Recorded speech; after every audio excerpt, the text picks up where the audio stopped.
Hi everyone, and welcome back. This week we've got a bit of a twist on the old dog new trick theme. It's the old dog old trick, just in a new place. I'm pretty stoked on it.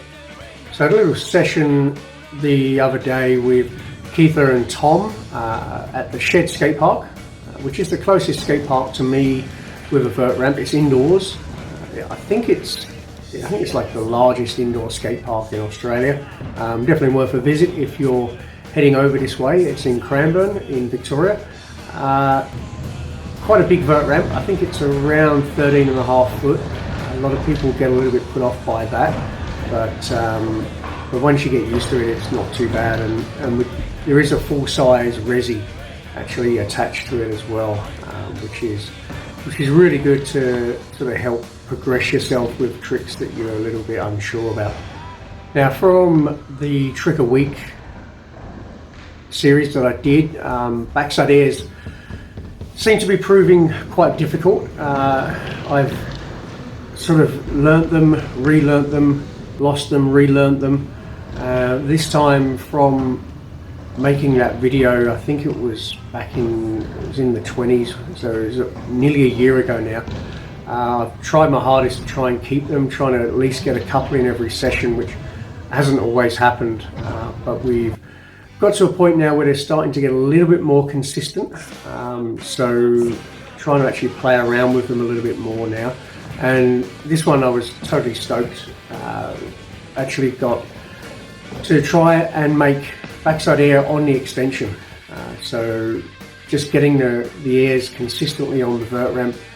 Probably 1 in 2, 1 in 3 at the moment, so there's definitely been some progression there, and now actually getting one onto the extension. Like I said, totally stoked. Wasn't expecting to come away with that on the day, but we got the video footage. The angle's not the greatest. I just hope you enjoy it. So one of the biggest things that I found while I was trying these on the extension, I had the tendency to try and grab the air and get into the air too early. I wasn't waiting for everything to get to the coping. The problem with doing that is that you tend to pull off the wall too much, and when you do that, it's a long way down. There's a couple of photographs that I've got here. As you can see, one of them is a friend of mine, Bucky, taking the picture of me just in mid-air, 15, 16 feet above the flat bottom. And the second one is a friend, Steve, taking a picture of Bucky, taking a picture of me in mid-air, 15 feet above the flat. Yeah, there was definitely a couple of moments that were real sketchy.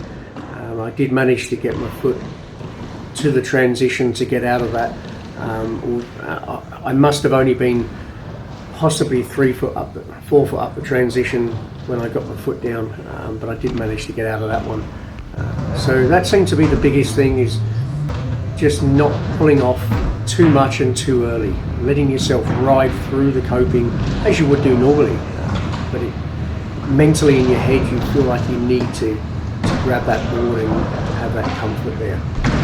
So that was probably the biggest thing, the biggest challenge with it, and still is. I haven't made another one yet, although I've been trying, and yeah, just trying to keep that in my head to ride through it, wait for the board to come to you, right through the coping.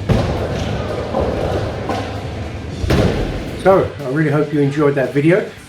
I know I did. It was a bit scary at times, but we got there.